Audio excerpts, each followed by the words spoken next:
ವೀಕ್ಷಕರೇ, ಈ ಪ್ರಪಂಚದಲ್ಲಿ ಜೀವ ಕೊಡುವವನನ್ನ ದೇವರು ಅಂತಾರೆ. ಆ ದೇವರ ನಂತರದ ಸ್ಥಾನವನ್ನ ನಾವು ಡಾಕ್ಟರ್ಗಳಿಗೆ ಕೊಡ್ತೀವಿ. ಒಬ್ಬ ಡಾಕ್ಟರ್ ತನ್ನ ಜೀವನದಲ್ಲಿ ಬರೋಬ್ಬರಿ 10,000 ಮಕ್ಕಳಿಗೆ ಜನ್ಮ ನೀಡ್ತಾರೆ. 10,000 ತಾಯಂದಿರ ಮುಖದಲ್ಲಿ ನಗು ತರಿಸಿದ್ದಾರೆ. ಆದ್ರೆ ವಿಧಿಯಾಟ ನೋಡಿ, ಯಾವ ಕೈಗಳು 10,000 ಜೀವಗಳನ್ನ ಈ ಭೂಮಿಗೆ ತಂದು ಅದೇ ಕೈಗಳನ್ನ ಕಟ್ಟಿ ಹಾಕಿ ಅತ್ಯಂತ ಕ್ರೂರವಾಗಿ ಹತ್ಯೆ ಮಾಡಲಾಯಿತು. ಅಂದು ಆಗಸ್ಟ್ 23, 2003. ಸ್ಥಳ ಮುಂಬೈನ ಅತ್ಯಂತ ಶ್ರೀಮಂತ ಏರಿಯಾ ಮಲಬಾರ್ ಹಿಲ್ಸ್. ಅಲ್ಲಿನ ಒಂದು ಐಷಾರಾಮಿ ಪೆಂಟ್ ಹೌಸ್ ನಲ್ಲಿ 62 ವರ್ಷದ ಆ ಮಹಿಳೆಯ ಶವ ಪತ್ತೆಯಾಗುತ್ತೆ. ಅದು ಸಾಮಾನ್ಯ ಸಾವಲ್ಲ. ಆಕೆಯ ಮುಖ, ದವಡೆ, ತಲೆಬುರುಡೆ ಎಲ್ಲವನ್ನು ಜಜ್ಜಿ ಹಾಕಲಾಗಿತ್ತು. ಅತ್ಯಂತ ಭಯಾನಕ ವಿಚಾರ ಏನಂದ್ರೆ, ಆಕೆಗೆ ದೃಷ್ಟಿ ನೀಡಿದ ಆ 2 ಕಣ್ಣುಗಳನ್ನ ಚಾಕುವಿನಿಂದ ಕಿರಿದು ಹೊರಗೆ ತೆಗೆಯಲಾಗಿತ್ತು. ಯಾರು ಆ ದುರ್ದೈವಿ? ಅವರೇ ಕೆನಡಾದ ಫೇಮಸ್ ಗೈನಕಾಲಜಿಸ್ಟ್ ಡಾಕ್ಟರ್ ಆಶಾ ಗೋಯಲ್. ಅವರು ಭಾರತಕ್ಕೆ ಬಂದಿದ್ದು ತನ್ನ ಸ್ವಂತ ಅಣ್ಣನ ಆರೋಗ್ಯ ನೋಡಿಕೊಳ್ಳೋಕೆ. ಆದ್ರೆ ಅದೇ ಅಣ್ಣನ ಮನೆಯಲ್ಲಿ ಅತಿಥಿಯಾಗಿ ಮಲಗಿದ್ದವಳು ಹೆಣವಾಗಿ ಹೇಳ್ತಾರೆ. ಅಷ್ಟಕ್ಕೂ ಆ ಹೈ ಸೆಕ್ಯೂರಿಟಿ ಅಪಾರ್ಟ್ಮೆಂಟ್ ನ ಒಳಗೆ ಹಂತಕರು ಬಂದಿದ್ದು ಹೇಗೆ? ಇದೊಂದು ದರೋಡೆ ಕೇಸ ಅಥವಾ 12 ಕೋಟಿ ರೂಪಾಯಿ ಆಸ್ತಿಗಾಗಿ ನಡೆದ ರಕ್ತ ಸಂಬಂಧಗಳೇ ಕಗ್ಗೊಲೆಯ? ಬನ್ನಿ ಹಾಗಿದ್ರೆ 2003ರಲ್ಲಿ ಇಡೀ ದೇಶವನ್ನೇ ಬಿಚ್ಚಿ ಬೀಳಿಸಿದ ಆಶಾ ಗೋಯಲ್ ಕೊಲೆ ಮಿಸ್ಟ್ರಿಯನ್ನ ಇವತ್ತು ನಾವು ಡಿಕೋಡ್ ಮಾಡೋಣ. ವೀಕ್ಷಕರೇ, welcome to the world of crime.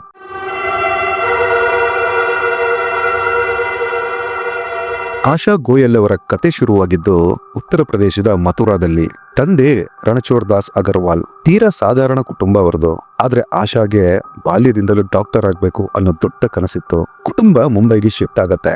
ಆದ್ರೆ ಆಶಾ ತಮ್ಮ ಛಲವನ್ನ ಬಿಡೋದಿಲ್ಲ. ಮುಂದೆ ಟೋಪಿವಾಲಾ ನ್ಯಾಷನಲ್ ಮೆಡಿಕಲ್ ಕಾಲೇಜ್ ನಲ್ಲಿ ಸೀಟ್ ಗಿಟ್ಟಿಸ್ಕೊಳ್ತಾರೆ. ಅಲ್ಲಿ ಅವರಿಗೆ ಸಿಕ್ಕಿತ್ತು ಡಾಕ್ಟರ್ SK ಗೋಯಲ್. ಸ್ನೇಹ, ಪ್ರೀತಿಯಾಯಿತು.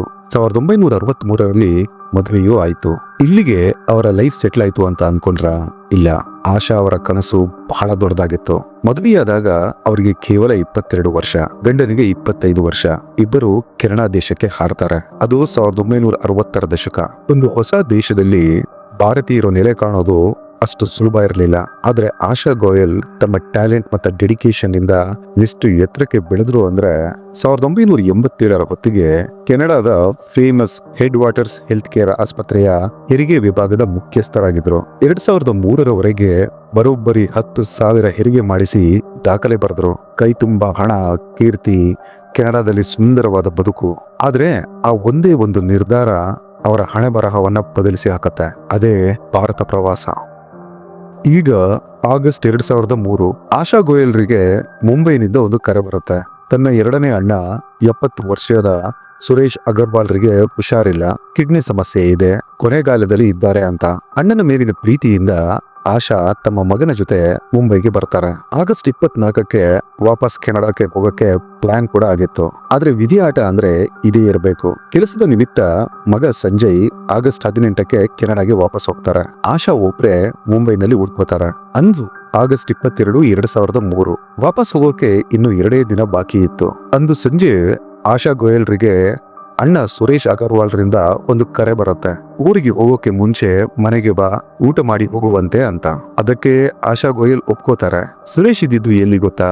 ಮುಂಬೈನ ಶ್ರೀಮಂತರು ಮಾತ್ರ ವಾಸಿಸೋ ಮಲಬಾರ್ ಹಿಲ್ಸ್ ಏರಿಯಾದಲ್ಲಿ. ಸುಧಾಕರ್ ಕೋಆಪರೇಟಿವ್ ಹೌಸಿಂಗ್ ಸೊಸೈಟಿಯ ವೀವಿಂಗ್ ಬಿಲ್ಡಿಂಗ್ ನ 14ನೇ ಮಹಡಿಯ ಪೆಂಟ್ ಹೌಸ್ ಅದು. ಅಲ್ಲಿ ಸುರೇಶ್, ಅವರ ಪತ್ನಿ, ಅಡುಗೆಯವರು, ಕೆಲಸದವರು ಮತ್ತು ಒಬ್ಬ ನರ್ಸ್, ಒಟ್ಟು 5 ಜನ ಇದ್ರು. ಸಂಜೆಯ ಹೊತ್ತಿಗೆ ಆಶಾ ಗೋಯಲ್ ಮನೆಗೆ ಬರ್ತಾರೆ. ಅಣ್ಣ ಅತ್ತಿಗೆಯಿಂದ ಭರ್ಜರಿ ಸ್ವಾಗತ ಸಿಗತ್ತೆ. ರಾತ್ರಿ ಊಟ ಕೂಡ ಆಯ್ತು. ಆಶಾ ಗೋಯಲ್ರಿಗೆ ಮಲಗೋಕೆ ಅಂತ ಸಪರೇಟ್ ಗೆಸ್ಟ್ ರೂಮ್ ಕೂಡ ಕೊಟ್ರು. ನಾಳೆ ಬೆಳಿಗ್ಗೆ ಸಿಗೋಣ ಅಂತ ಗುಡ್ ನೈಟ್ ಹೇಳಿ ಮಲಗಿದ ಆಶಾ ಮತ್ತೆ ಏಳಲೇ ಇಲ್ಲ. ಆಗಸ್ಟ್ 23ರ ಬೆಳಿಗ್ಗೆ ಅಣ್ಣ ಸುರೇಶ್ ಎದ್ದು ನೋಡ್ತಾರೆ, ಮನೆಯಲ್ಲಿ ಏನೋ ವ್ಯತ್ಯಾಸ ಕಾಣ್ತಿದೆ. ಮೇನ್ ಡೋರ್ ಓಪನ್ ಆಗಿದೆಯಲ್ಲ ಅಂತ. ಈವನ್ ಲಾಕರ್ ರೂಮ್ ಕೂಡ ಚೆಕ್ ಮಾಡ್ತಾರೆ. ಅದರ ಬಾಗಿಲನ್ನು ತೆಗೆಯಲಾಗಿತ್ತು. ಒಳಗಿದ್ದ 65,000 ರೂಪಾಯಿ ನಗದು ಮತ್ತು ಕೆಲವು ಒಡವೆಗಳು ಮಾಯ. ದರೋಡೆ ಆಗಿದೆ ಅಂತ ಗಾಬರಿಯಾದ ಸುರೇಶ್ ತಂಗಿ ಆಶಾ ರೂಮ್ ಕಡೆಗೆ ಓಡಿ ಬರ್ತಾರೆ. ಅಲ್ಲಿ ಬಾಗಿಲು ತಳ್ಳಿದ ಸುರೇಶ್ಗೆ ಕಂಡಿದ್ದು ಆಘಾತಕಾರಿ ದೃಶ್ಯ.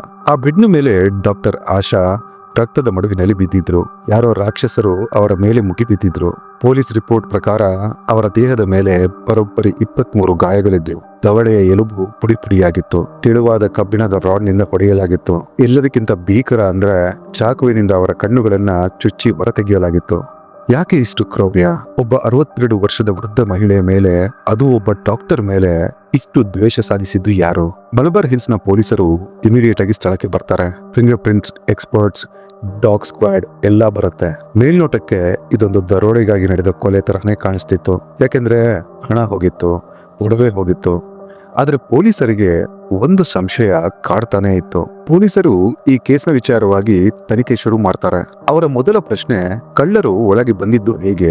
ಮನೆ ಇರೋದು 14ನೇ ಮಹಡಿಯಲ್ಲಿ, ಕಿಟಕಿಯಿಂದ ಬರೋಕೆ ಚಾನ್ಸೇ ಇಲ್ಲ, ಬಾಗಿಲು ಕೂಡ ಮುರಿದಿರ್ಲಿಲ್ಲ. ಅಂದ್ರೆ ಕಳ್ಳರ ಹತ್ತಿರ ಡೂಪ್ಲಿಕೇಟ್ ಕೀ ಇತ್ತ ಅಥವಾ ಒಳಗಿದ್ದವರೇ ಬಾಗಿಲು ತೆಗೆದ್ರ ಅಂತ. ಮನೆಯಲ್ಲಿದ್ದ ಆ 5 ಜನರನ್ನ, ಅಂದ್ರೆ ಸುರೇಶ್, ಅವರ ಪತ್ನಿ, ಕೆಲಸದವರು ಎಲ್ಲರನ್ನ ವಿಚಾರಣೆ ಮಾಡ್ತಾರೆ. ಎಲ್ರೂ ಹೇಳಿದ್ದು ಒಂದೇ ಮಾತು, ನಾವು ಮಲಗಿದ್ವಿ, ನಮಗೇನು ಶಬ್ದ ಕೇಳಲಿಲ್ಲ ಅಂತ. ಪೊಲೀಸರಿಗೆ ಇದು ವಿಚಿತ್ರ ಅನ್ಸುತ್ತೆ. ಒಬ್ಬ ವ್ಯಕ್ತಿಯನ್ನ ಇಷ್ಟು ಕ್ರೂರವಾಗಿ ಕೊಲ್ಲುವಾಗ ಕಿರುಚಾಟದ ಶಬ್ದ ಬರಲ್ವಾ? ಪಕ್ಕದ ರೂಮ್ನಲ್ಲೇ ಇದ್ದ ಇವರಿಗೆ ಕೇಳಿಸ್ಲಿಲ್ವಾ?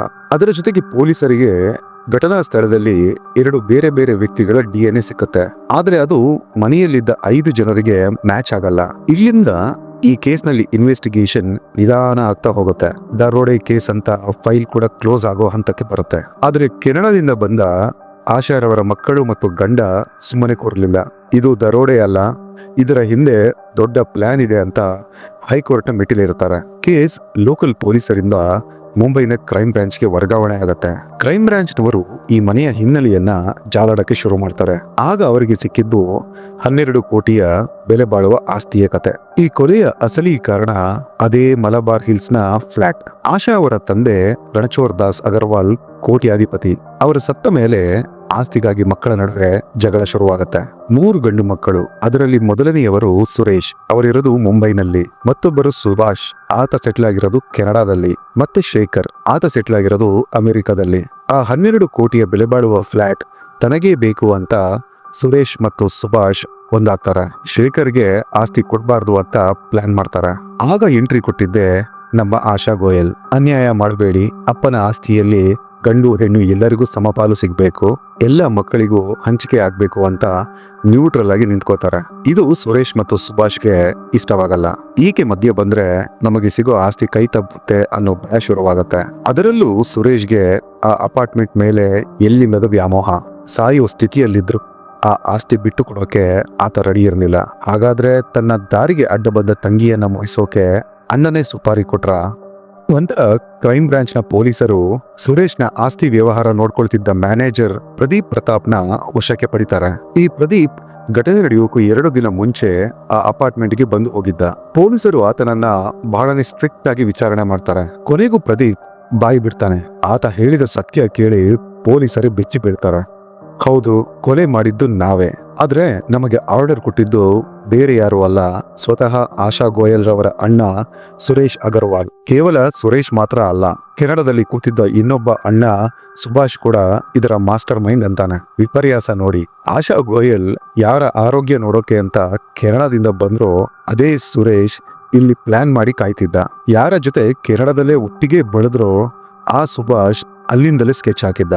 ಸುಪಾರಿಯ ಮೊತ್ತ ಎಷ್ಟು ಗೊತ್ತಾ? ಕೇವಲ 50,000 ರೂಪಾಯಿ. 50,000ಕ್ಕೆ ಒಬ್ಬ ಇಂಟರ್ನ್ಯಾಷನಲ್ ಲೆವೆಲ್ ಡಾಕ್ಟರ್ನ ಪ್ರಾಣ ತೆಗೆದಿದ್ರು. ಆಗಸ್ಟ್ 22ರ ರಾತ್ರಿ ಏನೇನ್ ನಡೀತು ಅಂತ ಪ್ರದೀಪ್ ಪೊಲೀಸರಿಗೆ ಎಳೆಯಾಗಿ ಹೇಳ್ತಾನೆ. ಕೊಲೆ ಮಾಡೋಕೆ ಬಂದಿದ್ದು 4 ಜನ. ಪ್ರದೀಪ್ ಪ್ರತಾಪ್, ಈತ ಸುರೇಶ್ನ ಮ್ಯಾನೇಜರ್. ಮನೋಹರ್ ಶಿಂದೆ, ಸುರೇಶ್ನ ಮತ್ತೊಬ್ಬ ಮ್ಯಾನೇಜರ್. ಪವನ್ ಕುಮಾರ್, ಸುಭಾಷ್ನ ಮ್ಯಾನೇಜರ್. ನರೇಂದ್ರ ಗೋಯಲ್, ಸುರೇಶ್ನ ಅಳಿಯ. ರಾತ್ರಿ ಊಟ ಮುಗಿಸಿ ಆಶಾ ಗೋಯಲ್ ಮಲ್ಕೋತಾರ. ನರೇಂದ್ರ ಗೋಯಲ್ ಹತ್ರ ಆ ಮನೆಯ ಡೂಪ್ಲಿಕೇಟ್ ಕೀ ಇತ್ತು. ಅವನು ಬಾಗಿಲು ತೆಗೆದು ಈ 3ರನ್ನ ಒಳಗೆ ಬಿಡ್ಕೋತಾನೆ.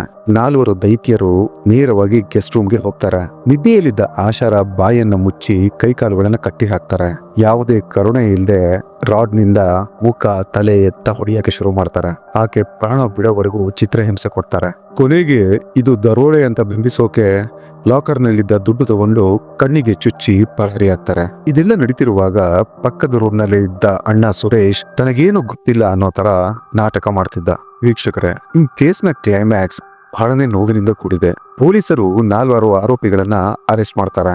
ಆದ್ರೆ ಮುಖ್ಯ ಆರೋಪಿ ಅಣ್ಣ ಸುರೇಶ್ ಅಗರ್ವಾಲ್ ಕೊಲೆ ನಡೆದ 2 ತಿಂಗಳಿಗೆ ಕಿಡ್ನಿ ಫೇಲ್ಯೂರ್ ನಿಂದ ಸತ್ತು ಹೋಗ್ತಾರೆ.